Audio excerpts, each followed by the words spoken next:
안녕하세요. 존버 존 버나드입니다. 자, 여러분 진짜 이제는 중국이 무서워지고 있습니다. 이거는 여러분들 다 아시죠? 그래서 지금 보면은 딥시크 모먼트라고 해서 딥시크가 생기고 난 이후에 지금 주가가 등락을 거듭했잖아요. 이틀 전에는 뭐 엔비디아 주식이 뭐 16%나 이렇게 빠졌는데 지금은 또 다시 9%인가 8%인가 급등을 했죠. 그래서 뭐 이제는 딥시크가 끝난 거 아니냐 이렇게 또 일희일비 하시는 분들이 있는데요. 그게 중요한 게 아니라요. 여러분들 딥시크 이 모먼트, 딥시크 쇼크 이후에 지금 주가는 뭐 큰 폭으로 상승을 했지만요. 앞으로 벌어질 무시무시한 일이 많이 있습니다. 그래서 딥시크 쇼크 이후에 큰 폭으로 상승을 했지만 앞으로 이 엄청나게 이 주가 말고 이 AI 산업에서 엄청난 변화가 저는 있을 거라고 보고 있거든요. 그래서 그거에 대해서 한번 얘기를 해 보도록 하겠습니다. 자, 딥시크 사태 이후 진짜 앞으로 AI 산업에서 정말 무서운 게 생길 거라고 저는 보고 있는데요. 어떤 무서운 게 생길지 한번 이 얘기를 해 보도록 하겠습니다. 자, 여러분들 좋아요랑 구독 한 번씩만 부탁드리고요. 계속 가 보도록 하겠습니다. 이거 보시면은 아마 많이 놀라실 거예요. 지금 잠깐 이 주식 시황만 잠깐 봐 드리고요.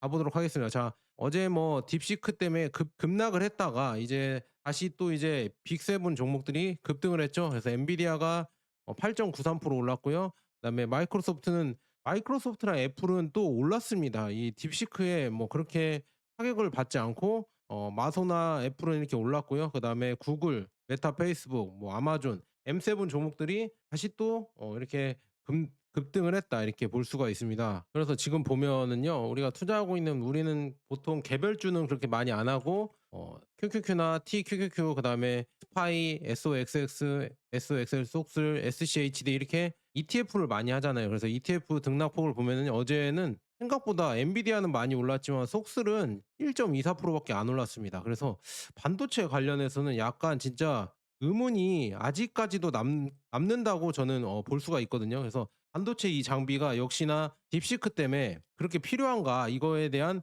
의문은 아직도 남아 있다. 이거를 여러분들이 보실 수 있겠죠. 그래서 지금 보면은요. 이 QQQ 뭐 QQQ나 나스닥백은 이렇게 많이 오른 경향이 있는데요.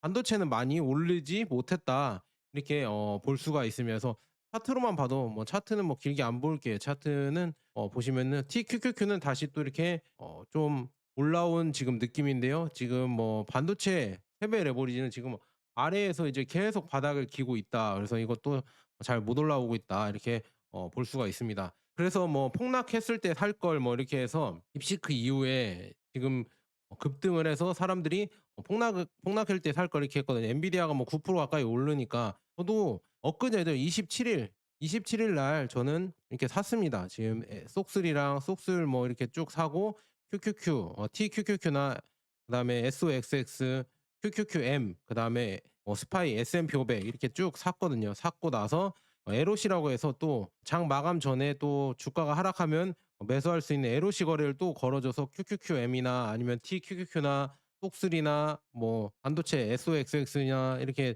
쭉 샀거든요.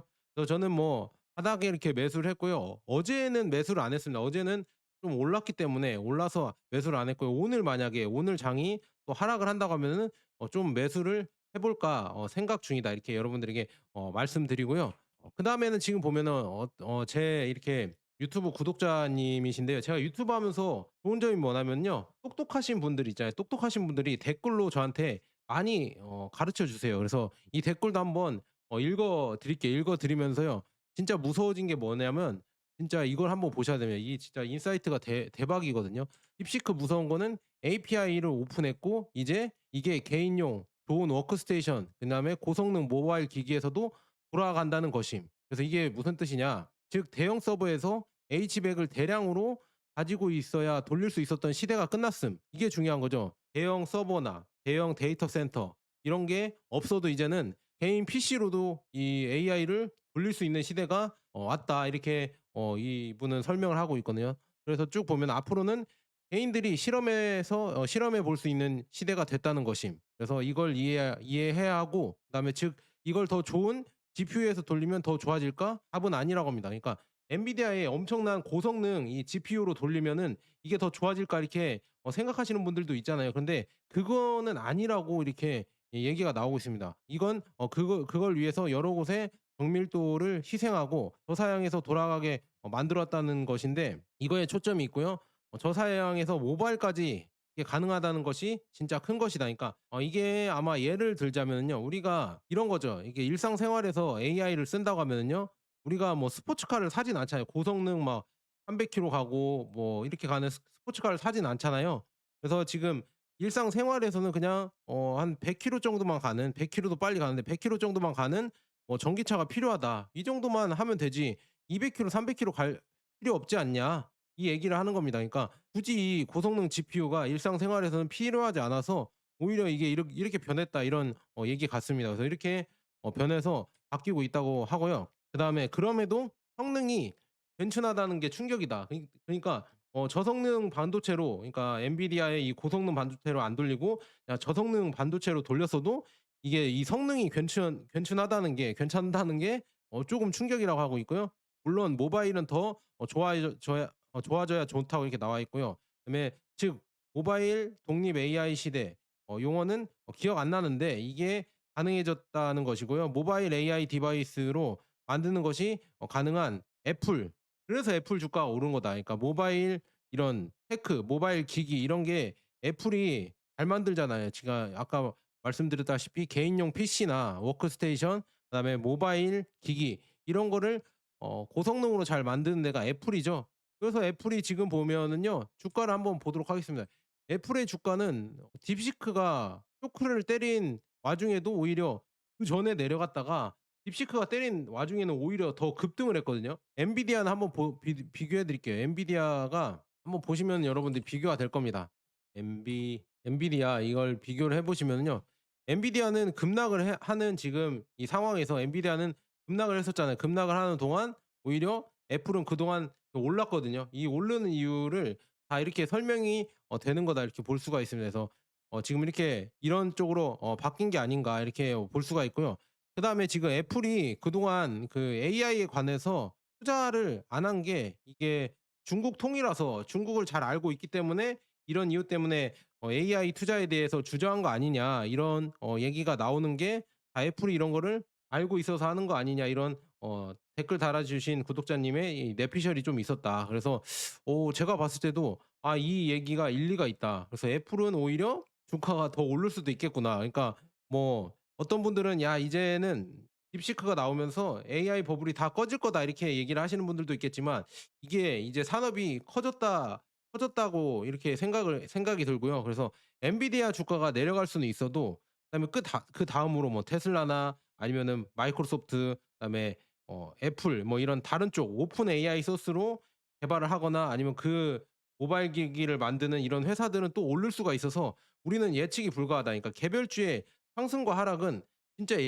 예측이 불가해서 그래서 제가 여러분들에게 말씀드리는 게 ETF를 하셔라. ETF를 하시는 게 그냥 전체 그냥 바구니를 사서 어떤 게 많이 오르든 떨어지든 결국 쭉 장기적으로 갔을 때 오른다고 하면은 여러분들에게 수익을 주니까 안전하게 그냥 ETF만 하셔도 여러분들 1 년, 2 년, 3 년, 4 년, 5년 이렇게 모아 가시면은 결국에는 여러분들 부가 늘어나거든요. 그걸 제가 경험해 보고 느껴 봐서 이렇게 여러분들에게 말씀드리는 거거든요. 그래서 계속 가 보도록 하겠습니다. 자 그래서 어떻게 변하냐.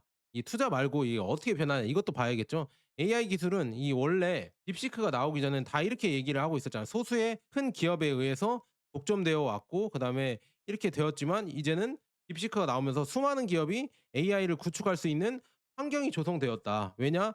데이터 센터가 필요 없어졌고 그다음에 전력 소모가 이제는 크게 필요가 없어졌고 대규모 투자가 이제는 딥시크를 보니까 그게 별로 필요가 없어졌다. 그러니까 이제는 많이 도전하는 업체들이 저는 많이 나올 거라고 이렇게 생각이 들거든요. 그래서 지금 보면은 원래 샘 알트먼이 인터뷰에서도 얘기했었잖아요. 샘 알트먼이 어떤 인터뷰에서 얘기를 했냐면 "우리를 따라오려면 앞으로 이제 뭐라고 했죠. 샘 알트먼이 뭐라고 했냐면 "천만 달러에 불과한 스타트업들은 오픈 AI와 경쟁하는데 완전히 희망이 없다." 이런 얘기를 어 샘 알트먼이 엄청 자신감 있게 얘기를 그때 했었거든요.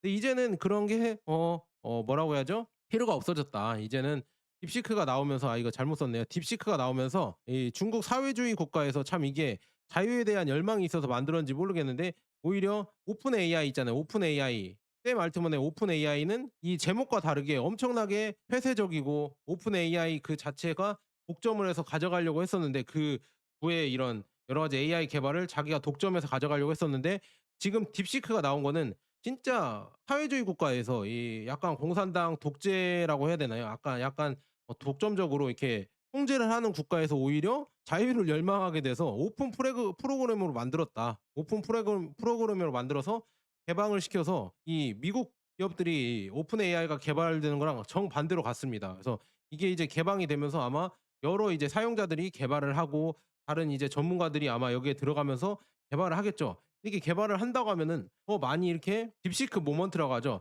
더 많은 이런 AI에 대해서 관심이 더 커질 것이다. 특히나 스타트업이나 이렇게 머리가 빠르게 돌아가지만 규모는 작고 돈이 좀 부족한 이런 스타트업도 이제는 개발할 수 있는 장을 마련했다. 그러니까 그게 무서운 겁니다. 이 딥시크 모먼트가 이거에 있어서 진짜 무서워진 게 다 이런 이유다 이렇게 말씀드립니다. 그래서 오픈 AI는 겉으로는 모두에게 열린 것처럼 보이지만 실제로는 독점하려니까 이 데이터를 독점을 해서 자기가 다 해먹으려고 하는 의도를 이렇게 지녔거든요. 그래서 아까 샘 알트먼도 $10,000,000 미만 애들은 미만 이런 학고 애들은 "안 돼. 오픈 AI 못 해." 이렇게 엄청나게 자신감을 내비쳤지만 이 딥시크가 나오면서 약간 뒤통수를 세게 어 맞지 않았을까 저는 그렇게 보고 있습니다. 그래서 이런 샘 알트먼의 제국을 이제 무너뜨리고 누구나 개발이 가능하고 사용할 수 있는 환경을 만들었다는 거 자체가 이제 딥시크의 이 사건입니다. 그래서 앞으로 이게 어떻게 진행될지는 좀 지켜봐야겠는데 진짜 많은 AI 회사들이 나올 것 같아요. 지금 뭐 거론되는 회사들이 많거든요. 중국에서도 많이 나올 것이고 이제는 오픈 소스로 활용해서 미국에서도 뭐 애플에서 개발할 수도 있고 아니면 메타에서 마이크로소프트에서 이런 데서 약간 오픈 AI 반대파, 반 오픈 AI파 있었잖아요. 그런 데서 이제 많은 개발을 통해서 나올 수가 있을 것 같습니다. 그래서 이게 엄청난 사건이라고 저는 볼 수가 있습니다. 이 주가를 떠나서 이게 엄청난 사건이다. 이렇게 여러분들에게 말씀드리고요. 그래서 여기서 이제는 이런 AI를 어떻게 피지컬 물리적 AI로 바꾸느냐가 또 관건이거든요. 그거는 테슬라가 하느냐 아니면은 중국의 로봇 회사 유니트리나 뭐 여러 가지 이런 회사들이 하는지 이런 거를 한번 지켜봐야 되거든요. 그거에 대해서는 너무 영상이 길어드니까 그 로봇이나 피지컬 AI 관해서는 제가 모은 영상들도 많거든요. 그런 거는 따로 얘기를 해 드리고요. 그다음에 뭐 자율주행도 여기에 포함이 될 수가 있겠죠, 피지컬 AI에. 그래서 이런 얘기는 다음에 해 드리도록 하겠고요. 또 하나 볼 게 뭐냐면요.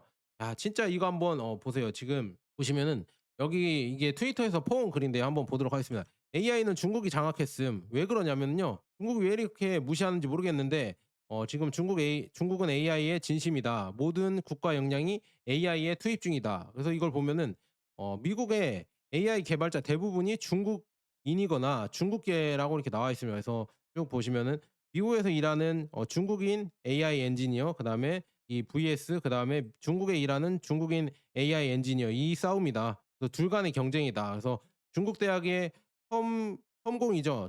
컴공과 전자공학과 수준도 이제 미국 대학 수준에 비빌 정도로 올라왔다고 이렇게 나와 있고요. 중국 내수에서 고급 AI 엔지니어를 찍어내는 중이다. 이 대학교에서 계속 찍어내고 있다. 이렇게 볼 수가 있고요.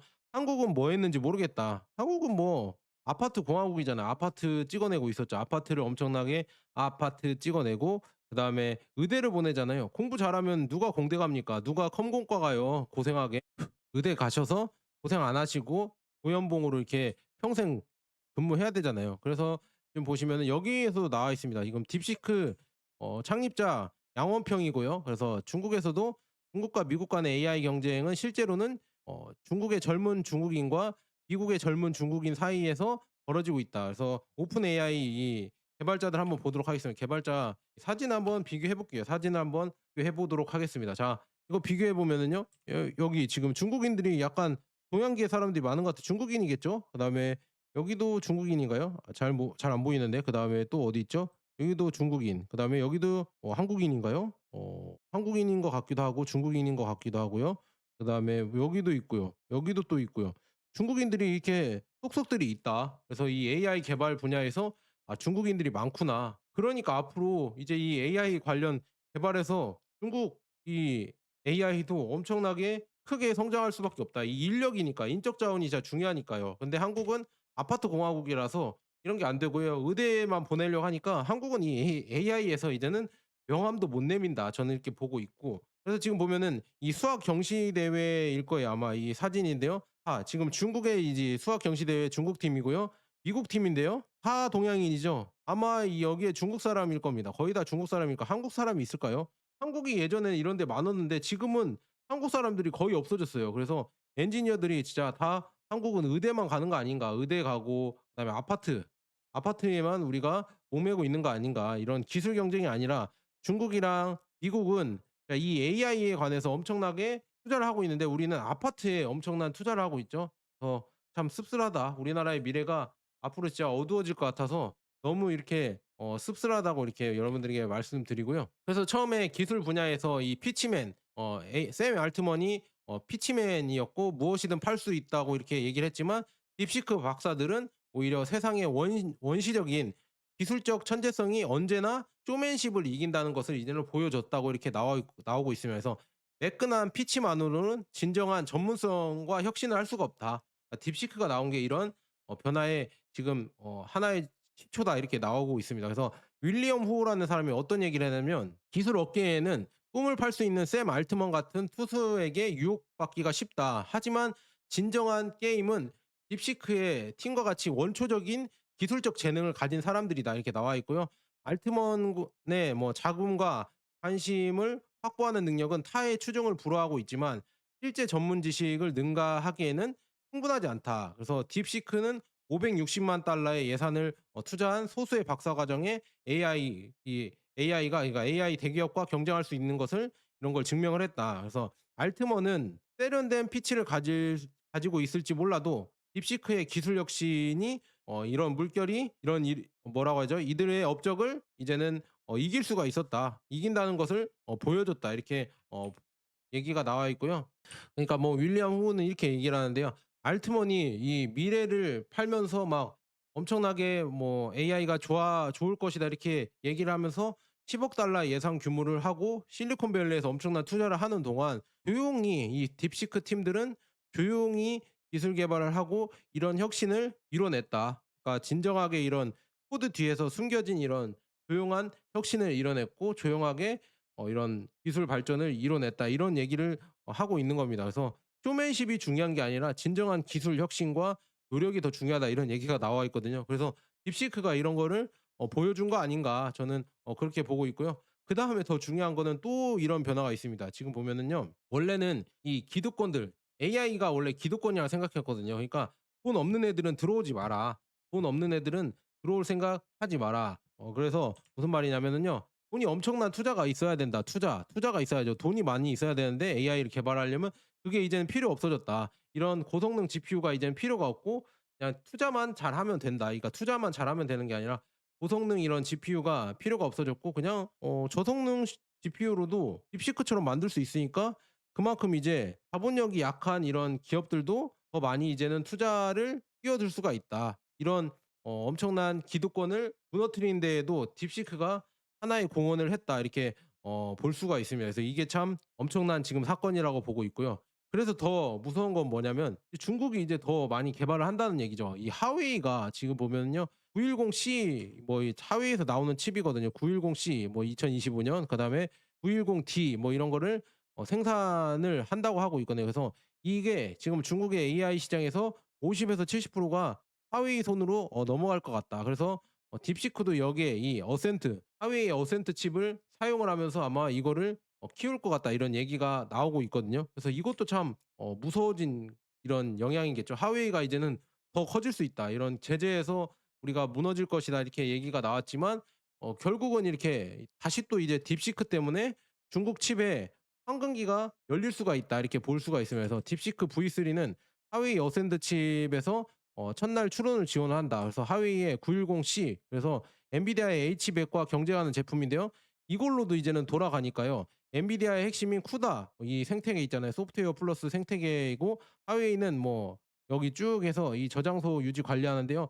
하웨이 이런 저장소도 썼다고 합니다. 지금 보면은요. 하웨이와 딥시크가 이미 오래전부터 파트너십을 시작했으며 딥시크 R1 뭐 이 모델은 하웨이 칩에 장착된 하웨이 클라우드를 실행을 했다고 합니다. 그래서 하위 클라우드가 여기에서도 쓰이는구나. 그래서 이제 딥시크가 더 발전을 하면 할수록 하위 칩이 더 많이 쓰이는 게 아닌가. 그래서 엔비디아 칩보다 이제 하위 칩이 더 이제는 범용으로도 많이 들어갈 수 있다. 그러니까 엔비디아의 고성능 이런 GPU가 필요하지 않기 때문에 그렇게까지 필요하지 않고 그냥 뭐 웬만치 쓸 수 있는 보급형 이런 GPU도 된다고 이렇게 되면은 그러면 '중국한테 더 많은 기회가 생길 수도 있겠구나. 이게 더 무섭구나.' 그래서 지금 엔비디아의 젠슨왕이 아무 말도 안 하고 있잖아요. 엔비디아의 젠슨왕이 아무 말도 안 하고 트럼프 취임식에도 안 가고 오히려 중국으로 갔잖아요. 그래서 그런 이유가 다 이런 이유지 않을까 저는 그렇게 조심스럽게 한번 예측을 해 봅니다. 그래서 젠슨왕이 왜 지금 아무 말도 안 하고 있고요. 오히려 트럼프 취임식 날 안 가고 오히려 그날 중국에 간 이유가 다 이런 딥시크 뭔가를 알고 중국에 가지 않았을까 저는 그렇게 조심스럽게 예측을 해 보고요. 그래서 마지막으로 또 말씀드리자면 진짜는 이제는 피지컬 AI, 물리적 AI 이거에 대해서 또 얘기를 해 드려야 되거든요. 그래서 이런 뭐 오픈 AI나 딥시크 AI를 이용해서 이제 LLM을 넣어서 피지컬 AI를 어떻게 바꾸는가, 일상생활에 어떻게 구현을 하는가, 휴머노이드 로봇이나 자율주행이나 이런 걸로 어떻게 구현을 하는가 이게 관건이거든요. 그거에 대해서는 다음에 해 드리도록 하고요. 그래서 우리가 어떤 걸 투자해야 되냐, 미국이나 중국 어떤 거를 어떤 기술주를 투자를 해야 되냐 이런 게 궁금할 거잖아요. 저는 뭐 이렇게 생각하고 있습니다. 그래서 미국 테크 탑 10, 그다음에 S&P 500, 나스닥 100 이렇게 쭉 가져가야죠. 필라델피아 반도체 이런 미국의 기술주들, 그다음에 미국의 지수 추종 이런 건 쭉 가져가고요.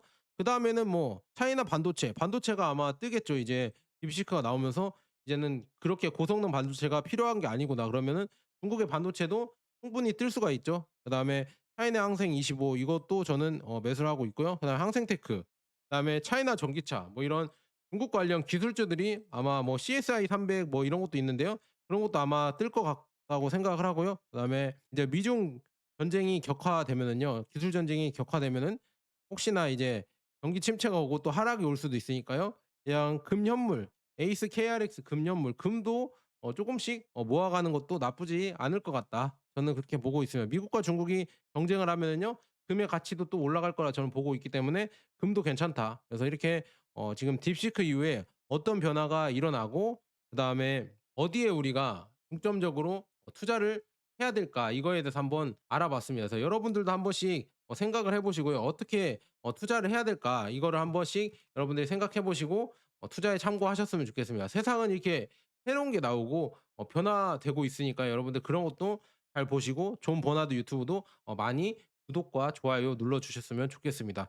더 좋은 정보로 이렇게 찾아뵙도록 하고요. 여러분들 투자는 진짜 길고 그다음에 인내심을 갖고 꾸준히 가셔야 됩니다. 그래서 저는 개별주를 웬만해서는 뭐 테슬라 말고 잘 안 하고요. 쭉 지수 추종이나 ETF로 하려고 하고 있습니다. 그래서 여러분들도 저랑 생각이 같다. 연금저축도 한다. ISA도 한다. IRP도 한다. 그래서 ETF로 모아간다. 이렇게 생각하시는 분들은 존 버나드 유튜브 구독, 좋아요 해주시고요. 더 좋은 정보로 제가 찾아뵙도록 하겠습니다. 여러 정보 제가 아는 게 많이 있거든요. 그래서 그런 것도 많이 여러분들에게 보여드리도록 하겠습니다. 감사합니다.